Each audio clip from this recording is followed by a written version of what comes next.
Eu sei que não é novo aquele vídeo do Flávio Dino se declarando abertamente comunista e dizendo que procura fazer aquilo que Lenin recomendava.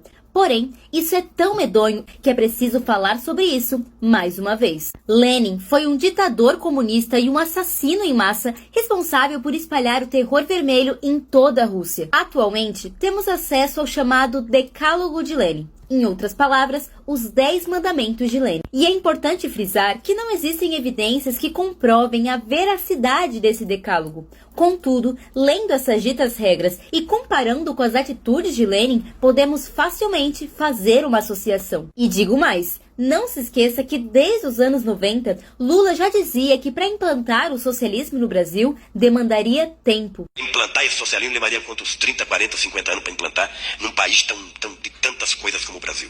Por isso, ninguém precisa ter tanto medo que não vai acontecer tão imediatamente, tá? Nós precisamos plantar agora para colher daqui a alguns anos. E não é loucura dizer que as atitudes e a postura do desgoverno Lula já correspondem com todos os itens desse tal decálogo de Lenin. Presta bem atenção que eu vou ler para você. Item 1. Corrompa a juventude e dê-lhe liberdade sexual. Item 2. Infiltre e depois controle todos os veículos de comunicação de massa. Item 3. Divida a população em grupos antagônicos, incitando-os a discussões sobre assuntos sociais. Item 4. Fale sempre em democracia e Estado de Direito, mas tão logo haja oportunidade, tome o poder sem nenhum escrúpulo. Item 5. Colabore com o esbanjamento do dinheiro público. Item 6. Coloque em descrédito a imagem do país, especialmente no exterior, e provoque pânico na população por meio da inflação. Item 7. Promova greves, mesmo ilegais, nas indústrias vitais do país. Item 8. Promova distúrbios e garanta que as autoridades não interfiram. Item 9. Contribua para o fim dos valores morais, da honestidade e da crença nas promessas dos governantes. E item 10. Procure catalogar todos aqueles que possuam arma de fogo, tornando impossível qualquer resistência à causa. Eu acho que nem é preciso comentar sobre esses itens, né? Mas eu quero trazer aqui, pelo livro do Olavo de Carvalho, 2 frases de Lenin, para vocês conhecerem um pouco melhor o assassino facínora que é ídolo do Flávio Dino. Primeira frase. Precisamos odiar. O ódio é a base do comunismo. As crianças devem ser ensinadas a odiar seus pais se eles não são comunistas. E a segunda frase. Somos favoráveis ao terror organizado. E isto deve ser admitido francamente. E aí, a minha pergunta com certeza é a mesma que a sua.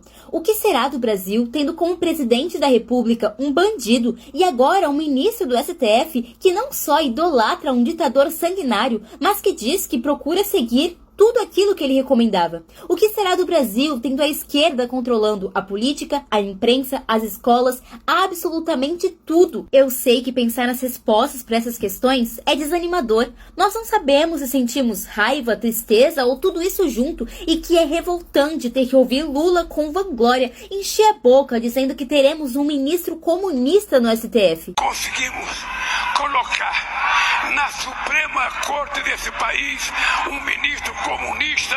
Saiba, eu não julgo você por querer desistir, por pensar que a direita perdeu, que o barco afundou, que o Brasil já era.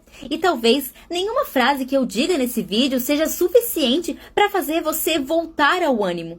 Mas eu quero que você lembre de uma coisa. Se hoje o inimigo está no poder, é porque lá atrás, quando ele estava perdendo, ele não desistiu e se empenhou para conseguir o resultado de hoje. Quer um exemplo? O regime militar lá de 64 foi uma grande apunhalada para a esquerda. E o que ela fez? Por acaso ela desistiu? Claro que não. Foi na surdina e no silêncio que ela se infiltrou em diversos âmbitos do país. E assim como esse exemplo, podemos usar vários outros, como o impeachment da Dilma, a prisão do Lula, a vitória do nosso eterno presidente Bolsonaro. Tudo isso foram conquistas para o Brasil, mas derrotas para a esquerda. E de novo, eu pergunto, ela desistiu?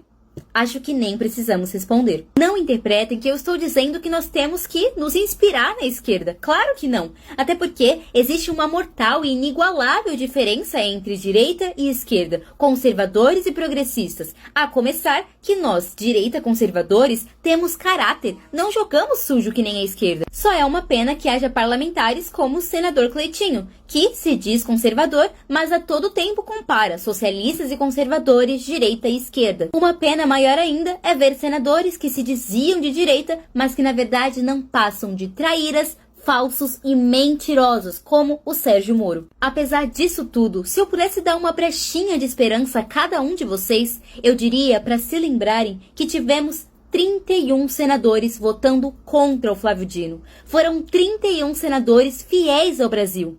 Não é muito, não é suficiente, mas é algo. Eu peço de coração a você que está me assistindo até agora.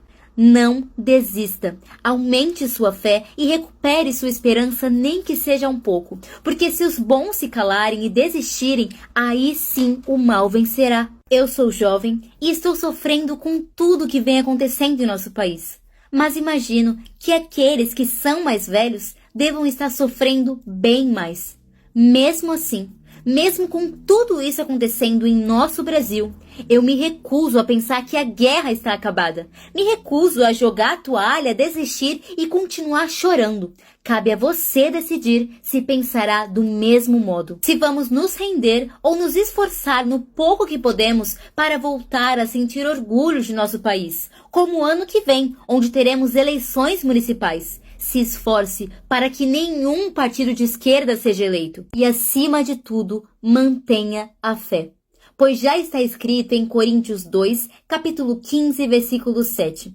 Quanto a vós, sede fortes e não desanimem, pois algum dia o trabalho de vocês será recompensado.